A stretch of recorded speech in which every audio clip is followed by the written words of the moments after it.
ಧರ್ಮವಂತರು ದಕ್ಷಿಣ ಕೊಡಾಕತ್ತಾರ ಅಂತೇಳಿ ನಮ್ಮಂತವ್ರು ಬದುಕೇವಿ ಅಲ್ಲ ಈ ಬಂದ ದಕ್ಷಿಣದ ಲೆಕ್ಕ ನಾ ಮಾಡಕತ್ತಾರ ಅಂತ ಹೇಳ್ತೀವಿ. ಮತ್ತೇನ್ ಮಾಡಕ ನೀನು ನನ್ನ ಕೈ ಹಿಡಿದ ನನ್ನ ಜೀವನದ ಲೆಕ್ಕ ಎಂದ ಹಾಕ್ತೀವೋ ಅಂತ ವಿಚಾರ ಮಾಡಕತ್ತೇನೆ. ಏನು ಲೆಕ್ಕ ಹಾಕಕತ್ತಿದಿ? ಮನೆಗೆ ಏನಾಗೈತೆ ಗೊತ್ತೇನು?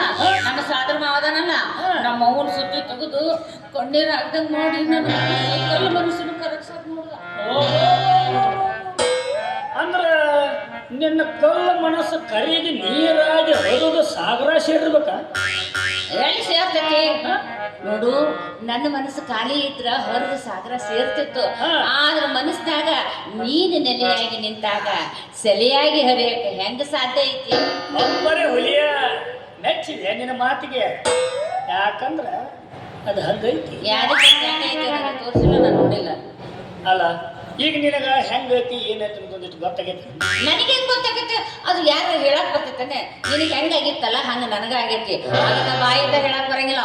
ಅನುಭವ ಮಾಡಿ ಅನುಭವಿಸಿ ಹೇಳ್ಬೇಕು. ಆ ಜನ ಹಂಗೈತಿರ. ಈಗ ಒಂದು ಕೆಲಸ ಮಾಡ, ಈಗ ಸದ್ಯ ಏನ್ ಮಾಡೋನು, ಈಗ ಏನು ನಿನಗೆ ಆಗೈತಲ್ಲ ಅದು ನನಗೂ ಆಗವಲ್ತಾಕ. ಅದಕ್ಕ ಇದಕ್ಕೆ ಒಂದು ಹಾದಿ ಮಾಡಿ ಅದನ್ನ ಮುಗಿಸ್ಬಿಡುನು ಅಂತ. ಹಾದಿ ಮಾಡಿ ಮುಗ್ಸಕ್ ನಾನು ತಯಾರದೀನಿ. ಆದ್ರೆ ನಮ್ಮ ಅಪ್ಪದಲ್ಲ ಗಿಡ್ಡನ ಮಗ, ಹೌದು ಅವಂದ ದೊಡ್ಡ ಕಾಟ. ಅವ್ನಿಗೆ ಹೇಳ್ಬೇಕಂತ ಆದ್ರೆ ಚಿಂತೆ ವಟ ಮಾಡಬೇಕು. ಯಾಕಂದ್ರ ಪರಮಾತ್ಮನ ನಮ್ಮ ಪ್ರೀತಿಗೆ ಪರವಾನಗಿ ಕೊಟ್ಟಾನ. ಅಂತಾದ್ರಾಗ ನಿಮ್ಮ ಮಾತ್ರ ಯಾವ ಲೆಕ್ಕ? ಏನೋ ಅಂದ್ರು ಹೇಳ್ತಾನೋ ಪರು. ಈ ಗಿಡ್ಡ ಮಂದಿನ ಇರ್ತಾರಲ್ಲ ಇವ್ರು, ಇವ್ರು ನಂಬೋದು ಭಾಳ ನೋಡಿ. ಈ ಗಿಡ್ಡನ ಗುಡ್ಡ ಹತ್ಬೇಕಾರ ಒಂದು ದೊಡ್ಡದೊಂದು ರುದ್ದು ಬೆಟ್ಟ ಹತ್ತಕತ್ತ ನಿಮ್ಮ ಅಪ್ಪನ ದೊಡ್ಡ ನಿಂದ್ರ ಪರ್ವತ ಏನಿಲ್ಲ ಬಿಡ, ಏನಿಲ್ಲ. ಆದ್ರೂ ಗಿಡ್ರ ಬುದ್ಧಿ ಭಾಳ ಇರ್ತೈತಿ. ಅದು ನಮ್ಮಪ್ಪ ರೇವಣಿಸತ್ರ ಆಶೀರ್ವಾದದಿಂದ ನಮ್ಮ ಪ್ರೀತಿ ಹಸನಾಗೆ ತಂದಾಗ ಇನ್ನು ಅದಕ್ಕೆ ಯಾಕೆ ಚಿಂತೆ ಮಾಡ್ತೀಯ? ಅಲ್ಲ ನನ್ನ ಮೊಡ್ಡತನ ದೂಡೆ ಅದಾದ ಆ ಗೆಡ್ಡ ನಿಮ್ಮ ಅಪ್ಪನ ನಾನು ಗೆದ್ದ ನಿನ್ನ ನನ್ನ ಅಡ್ಡೇಕ ತರ್ತಾನ. ಯಾಕಂದ್ರ ಅದು ಹಂಗೈತಿ. ಯಾಕಂದರ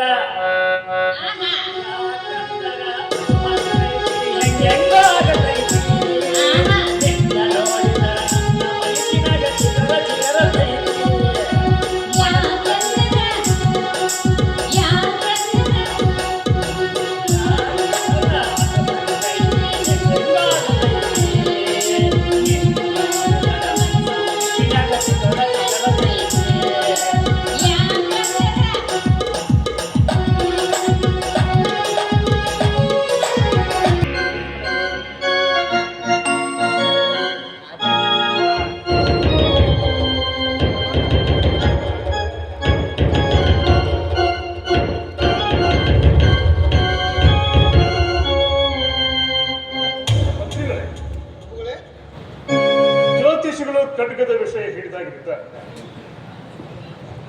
ನನ್ನ ಮನಸ್ಸು ಸ್ಥಿಮಿತದಲ್ಲಿ ಉಳಿಯಬೇಕು. ಯಾವಾಗ ಆ ಖಡ್ಗವನ್ನು ನೋಡಬೇಕು, ಯಾವಾಗ ಆ ಖಡ್ಗವನ್ನು ಸ್ಪರ್ಶಿಸುವೆನು ಎಂಬ ಆತುರತೆ ಉಯಿರೆತ್ತು ನಿಂತಿದೆ. ಪ್ರಭುಗಳೇ, ನಮ್ಮ ಅಪ್ಪಣೆಯಂತೆ ಆ ಖಡ್ಗದ ವಿಷಯ ಕುರಿತು ನಮ್ಮ ಸಂಸ್ಥಾನದ ತುಂಬೆಲ್ಲ ಡಂಗುರವನ್ನ ಸಾರಿಸಲಾಗಿದೆ. ಆ ಖಡ್ಗವನ್ನು ತೆಗೆಯಲು ಯಾರಾದರೂ ಬಂದೇ ಬರುತ್ತಾರೆ. ನಮ್ಮ ವಿಶ್ವಾಸ ನನಗಿದೆ ಪ್ರಭುಗಳೇ, ನಮ್ಮ ವಿಶ್ವಾಸ ಇದೆ.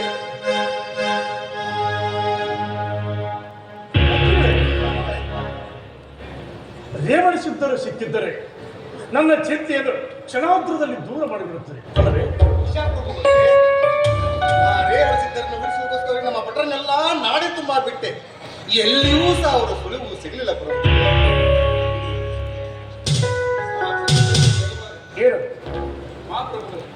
ಅವರ ಕರ್ಪೂರ ಜ್ಯೋತಿ ಎಂಬವನು ನಮ್ಮ ಡಂಗುರ ಸಾಗರದ ವಿಷಯ ತಿಳಿದು ಖಡ್ಗವನ್ನು ತೆಗೆಯಲು ಬರುತ್ತಿದ್ದಾನಂತೆ.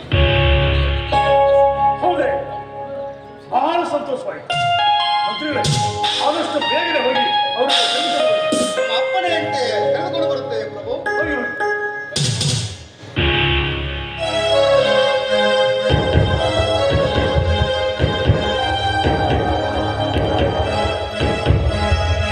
ದಾರಿ ಕಾಯಬೇಕು ಅಷ್ಟೇ. ಎಲ್ಲವನ್ನು ಒಲಿಸಿಕೊಂಡು ಮಾಡಲು ಎನಿಸುತ್ತೇನೆ. ನಮ್ಮ ರಾಜರಿಗೆ ಆ ಕಟ್ಟಕದ ಮೇಲೆ ಅಷ್ಟೊಂದು ಆಸಕ್ತಿ ಏಕೆ? ಅದರಲ್ಲಿ ಏನಿದೆ ಅಂತ ಪವಾಡ? ನೋಡಿ, ನೀರಿನಲ್ಲಿ ತೇಲುವುದು, ಮುಳುಗುವುದು, ಮಿಂಚುವುದು ಅನೇಕ ಪವಾಡಗಳನ್ನ ಮಾಡುತ್ತಾರೆ. ಅದರಲ್ಲಿ ಶಕ್ತಿಯುತವಾಗಿದೆ. ಮಹಾರಾಜರು ಜ್ಯೋತಿಷರನ್ನು ಕರೆಸಿಕೊಂಡು ಅದರಲ್ಲಿ ವಿಶೇಷ ಇರತಕ್ಕಂಥ ಕಟ್ಟಕವನ್ನ ತಯಾರು ಮಾಡಿದ್ದಾರೆ. ಅದಕ್ಕೋಸ್ಕರ ಆ ಯಾರೋ ಕಟ್ಟಕವನ್ನ ಸಿಗುತ್ತದೆಯೋ ಅವ್ರಿಗೆ ಸೋಲಿಲ್ಲವೆಂಬುದಂತ ಹೇಳ್ತಾರೆ. ಅದಕ್ಕಾಗಿ